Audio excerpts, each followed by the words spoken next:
Advocate general Punjab جناب احمد اویس صاحب سے تشریف لائے اور اپنے خیالات دیں. جناب احمد اویس صاحب.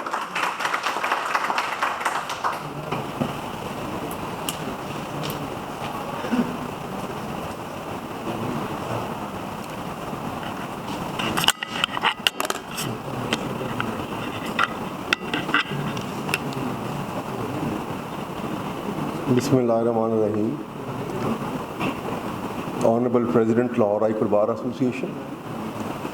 Honorable Dr. Qaid Saab and delegates from America and also a delegate from Norway, we welcome you here. بڑی خوبصورت باتیں ڈاکٹر صاحب نے آج کی ہیں اور فکر انگیز ان کی جو تقریر تھی، اس کو میں صرف محض تقریر نہیں کہوں گا بلکہ یہ کہوں گا کہ انہوں نے اپنے جذبات کا اظہار اس طریقے سے کیا ہے کہ پاکستانی بیرون ملک کس طرح سے ان کے دل دھڑکتے ہیں پاکستان کے لیے اور کتنا ان میں ہیجان آمیز کیفیت پیدا ہوتی ہے جب یہاں پہ پاکستان میں حالات جو ہیں وہ خراب ہوتے ہیں اور ہیومن رائٹس وائلیشن ہوتی ہیں، اور کتنا جذبہ ہے پاکستانیوں میں جو پاکستان سے باہر ہیں کہ پاکستان کو وہ پھلتا پھولتا دیکھیں اور دنیا کی جو ہے ایک برادری اس میں سر اٹھا کے چلتے ہوئے پاکستانی نظر آئیں. یہ بڑی خوبصورت انہوں نے گفتگو کی ہے. اور میں ابھی انہوں نے سفینہ کی بات کی کہ سفینہ ڈوبتا ہوا دیکھ رہے ہیں، تو مجھے علامہ کا شعر یاد آ رہا تھا. علامہ نے کہا کہ دیکھتا ہے تو فقط ساحل سے رسم خیر و شر، کون طوفان کے تماچے کھا رہا ہے میں کہ تو. حالات جو ہیں اس میں کوئی شک نہیں ہے کہ ہمارے یہاں بہت خراب رہے ہیں اور ہیومن وائلیشن جو ہے انتہا تک ہے. یہاں پہ اس حد تک ہے کہ آئین کے اندر جو فنڈامنٹل رائٹس دیے گئے ہیں اور گارنٹی کیے گئے ہیں، اور ہر چاہے وہ چیف جسٹس پاکستان ہے یا جج آف ہائی کورٹ ہے یا چیف جسٹس کسی ہائی کورٹ کا ہے یا پرائم منسٹر ہے اور پریزیڈنٹ آف پاکستان ہے، جو بھی شخص اوتھ لیتا ہے وہ اس کے اندر یہ کہتا ہے کہ I will preserve protect and defend the constitution of Pakistan. لیکن افسوس کی بات یہ ہے کہ جب تک آپ فنڈامنٹل رائٹس کو انفورس نہیں کرا سکتے، ان کے لیے جو آپ نے گارنٹی کانسٹیٹیوشن نے دی ہے اس کو پورا نہیں کرتے،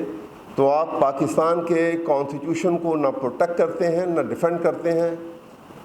کچھ بھی نہیں کر سکتے. اور یہ جو کال آف فیل کا تضاد جو ہے یہی ہمیں اس بڑی کرائسس سے دوچار کرتا ہے، اور کرائسس ایک کے بعد دیگرے جو ہے وہ بڑھتی چلی جاتی ہیں. تو آپ نے بڑی خوبصورت ایک جس موومنٹ کا آغاز کیا ہے اور ایک بھرپور طریقے سے پورے آپ نے اس میں دنیا میں اس کو جو ہے مختلف ممالک سے لوگ جو ہے اس میں جوائن کر رہے ہیں کہ نو اور نیور. تو میں بھی یہ کہوں گا کہ in the language of Charles Dickens, اس نے کہا تھا کہ it was the best of time, it was the worst of time, it was the age of wisdom, it was the age of foolishness, اٹ واز دی spring of hope, it was the winter of despair. We had everything before us, we had nothing before us. تو یہی time ہے آج، بالکل آپ نے صحیح کہا، یہی وقت ہے کہ آج اس کو استعمال کر لیں پازیٹیولی پاکستان کے لیے اور کھڑے ہو جائیں اپنے کمفرٹ زون میں. اگرچہ پاکستان میں لیگل فرٹرنیٹی کبھی بھی کمفرٹ زون میں نہیں رہی ہے، یہ حقیقت ہے. اور particularly Lahore high court bar association کی ایک 100 سالہ 7 سالہ اس کی تاریخ ہے کہ ہر ایسے موقع کے اوپر جہاں پہ پاکستان کے فنڈامنٹل رائٹس کو نقصان پہنچا ہے، جہاں پاکستان کے آئین کو سسپینڈ کیا ہے یا ایبروگیٹ کیا ہے، اور ایک پریشر، ایک ایسا ہراسمنٹ کریٹ کر دی گئی، تو وکلاء جو ہیں ان تمام فیٹرس کو، ان تمام بندوں کو توڑ کے باہر نکل آئے. اور لائرز موومنٹ آپ نے دیکھا کہ تمام دنیا میں اس کی مثال نہیں ملتی. ایک شخص نے بندوق کی طاقت کے اوپر پاکستان کے چیف جسٹس کو ہٹا دیا غیر آئینی طریقے سے، and that ignite the situation. وہ اگنائٹ کیا اور ایک پورے ملک کے اندر جو ہے وہ موومنٹ بنی، اور اتنی زبردست موومنٹ تھی 2-2.5 سال تک وہ موومنٹ چلتی رہی، اور اس موومنٹ کے دوران میں عدالتیں بند تھیں، مفلوج ہوا تھا جوڈیشری کا نظام، اور ہمارے ینگ وکلاء نے، اور سینئر کو میں اس لیے کہتا ہوں کہ سینئر وکلاء کے پاس پھر کچھ اثاثہ ہوگا، لیکن نوجوان وکلاء نے اپنے پیٹ پر پتھر باندھ کر اس موومنٹ کا ساتھ دیا اور اس میں وہ جوش و جذبہ پیدا کیا۔ دنیا میں آپ کو مثال نہیں ملے گی عقل و فہم کی اور جوش و جذبہ کے امتزاج کی، اتنا خوبصورت یہ نظر آتا ہے اس موومنٹ کے اندر، اور یہ آپ نے دیکھا کہ کس طرح سے کامیاب ہوئی، اور اس کی کامیابی نے اتھارٹیٹیولی ایک بات ثابت کر دی، اور وہ کیا بات تھی کہ جب بھی قانون اور بندوق آمنے سامنے آئیں گے، جب بھی رول آف لا اور رول آف اتھارٹی آمنے سامنے آئیں گے، تو فتح جو ہے وہ قانون کی ہوگی۔ ہم نے اتھارٹیٹیولی ثابت کر دیا۔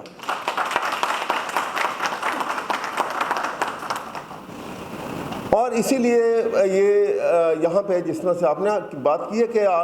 یہ ہم چاہیں گے کہ ہماری ہائی کورٹ بار ایسوسیشن جو ہماری اس وقت جو پریزیڈنٹ ہیں یہاں تشریف فرما ہے اشتیاق خان صاحب، یہ آپ سے رابطہ بھی رکھیں گے کہ ہم باقاعدہ آپ کی موومنٹ کو جوائن کریں گے انٹرنیشنلی، اور جس حد تک بھی ہم اس میں کام کر سکیں گے، اور یہاں پہ پاکستان میں سب سے زیادہ ضرورت ہے اس بات کی۔ یہ وائلیشن جو ہیں، اگرچہ وائلیشن تو ہر سطح پہ ہیں، نیشنلی ہیں، مختلف ممالک میں آپ دیکھیے کشمیر میں کیا ہو رہا ہے، فلسطین میں کیا ہو رہا ہے، اس کے بعد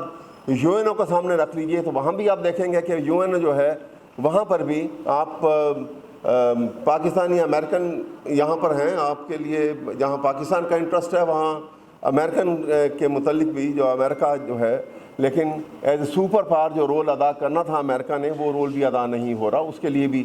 آپ لوگوں کو جوائنٹلی وہاں پہ بھی ایفرٹ کرنے کی ضرورت ہے، کیونکہ یو این او کا چارٹر جو ہے اس کے اوپر عمل نہ کر کے اتنا بڑا خطرہ مول لیا جا رہا ہے، اتنا بڑا خطرہ مول لیا جا رہا ہے کہ آپ دیکھیے گا کہ اس کے نقصانات جو ہیں گنائے نہیں جا سکتے اور امیجن نہیں کیے جا سکتے۔ میں اس وجہ سے یہ بات کہتا ہوں کہ دیکھیے جب پہلی ورلڈ وار ہوئی تھی اور وہ اس کے ختم ہونے کے اوپر لیگ آف نیشن بنی، لیکن اس زمانے کے سپر پاور جو تھیں وہ گریٹ برٹن اور فرانس، لیگ آف نیشن کو انہوں نے چلنے نہیں دیا، وہ اپنی منمانی کرتے تھے، بیچ میں انٹرفیئر کرتے تھے، اور ایونچولی وہ لیگ آف نیشن فیل ہوئی اور بہت سارے ممالک انکلوڈنگ امریکہ وہ کوئٹ کر گئے لیگ آف نیشن سے، Germany, Japan, Belgium, many other countries وہ چھوڑ کے الگ ہو گئے، اور کیا ہوا نتیجتاً کہ وہ سیکنڈ ورلڈ وار ہوئی۔ سیکنڈ ورلڈ وار میں صرف ایک ملک تھا دنیا میں جس کے پاس نیوکلیر پاور تھی، اور وہ استعمال ہو گئی جاپان کے اوپر۔ میں یہ بات اس لیے کر رہا ہوں کہ ہم ہسٹری سے سبق نہیں سیکھتے ہیں۔ آج اس کے بعد یو این او بنی، وہی چارٹر ہے، چارٹر اتنا خوبصورت ہے کہ اس میں جو چھوٹی نیشن سٹیٹ ہے یا وہ ایک سپر پاور ہے، ایکول رائٹ ہے سب کے لیے، لیکن پریکٹیکلی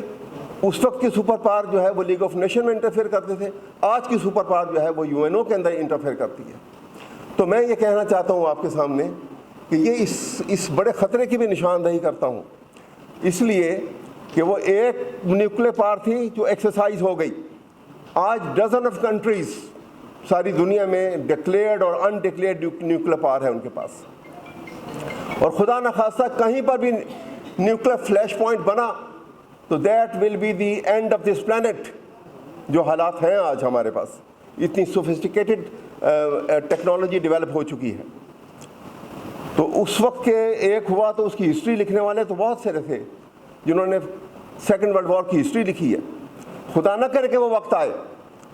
کہ اب نیوکلیر جو ہے وہ پاور کو ایکسرسائز کیا جائے اور وہ نیوکلیر فلیش پوائنٹ کہیں بنے، کیونکہ میں یہ سمجھتا ہوں کہ یہ حالات اتنے خطرناک ہیں کہ اب کبھی ایسا موقع آیا تو کوئی بچے گا شاید کوئی اس ملک کی، اس پلانٹ کی ہسٹری لکھے گا۔ تو اس لیے یہ اس کے اوپر بھی بڑی توجہ کی ضرورت ہے، اور ہم سب مل کے اس بات کے اوپر بھی توجہ دیں کہ ان تمام معاملات کو جس سے یہ حالات میں خرابی پیدا آ سکتی ہے، اور یہ وائلیشن جو ہے وہ ایک ہیومن رائٹ وائلیشن جہاں پہ ایک نیشنل لیول کے اوپر ہے، وہاں انٹرنیشنل لیول کے اوپر بھی ان کا خیال کیا جائے۔ تو دوسری بات میں آپ سے جو بڑی ہی مؤدبانہ یہ گزارش بھی کروں گا، آپ سب کا کنسرن تو انتہائی ہے اور اس میں کوئی شک نہیں ہے، جوش و جذبہ جو ہے وہ دیدنی ہے، وہ کوئی چھپی بات نہیں ہے۔ ہم روز اخبارات میں بھی اور اس کے بعد سوشل میڈیا اور الیکٹرانک میڈیا اب اتنا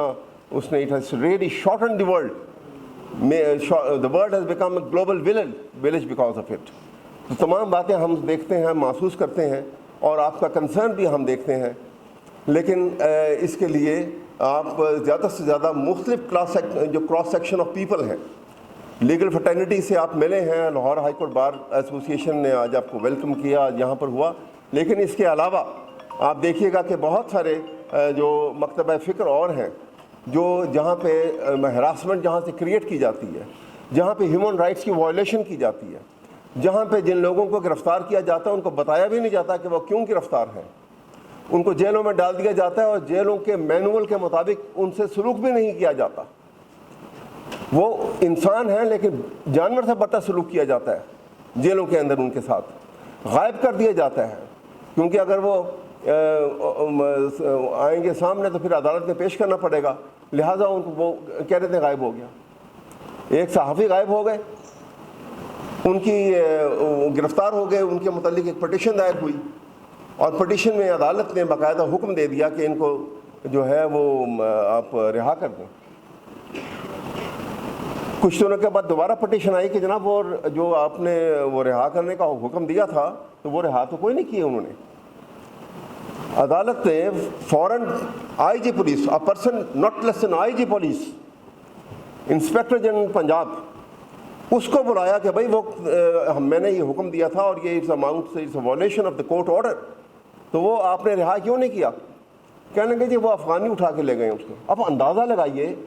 کہ what for is پولیس، کہ وہ ایک انڈیویجول کی پروٹیکشن نہیں کر سکتی، اور عدالت میں آ کے اس نے اتنا بلیٹنٹلی یہ بیان دے دیا۔ تو میں اس سے آپ اندازہ لگائیے کہ کتنی یہ فورسز کتنی طاقتور ہیں، اور عدالت کا احترام کہاں پہ ہے، قانون کا احترام کہاں پہ ہے۔ اور جب قانون کا احترام جس سوسائٹی میں ختم ہو جاتا ہے،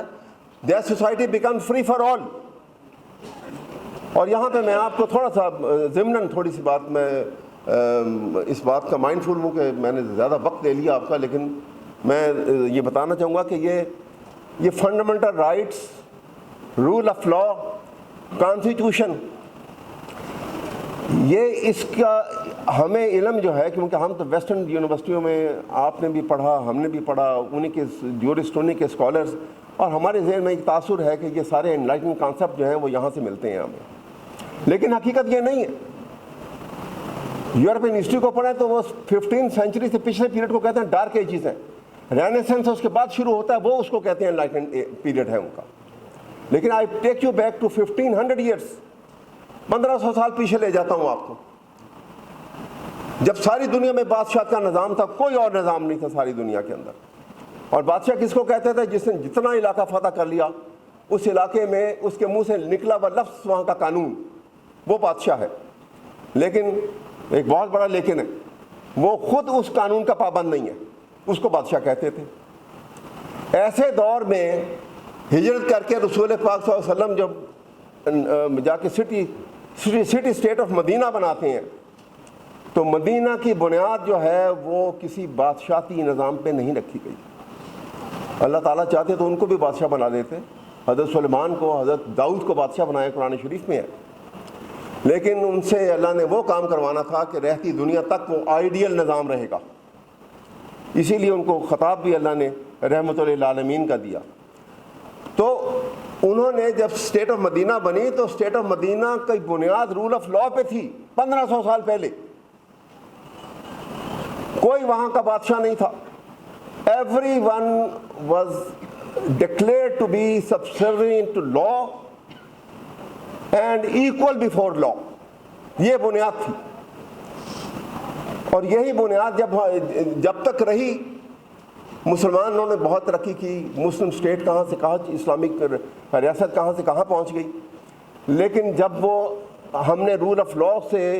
اس کو تبدیل کیا، سبسٹیچیوٹ کیا رول آف اتھارٹی کے ساتھ،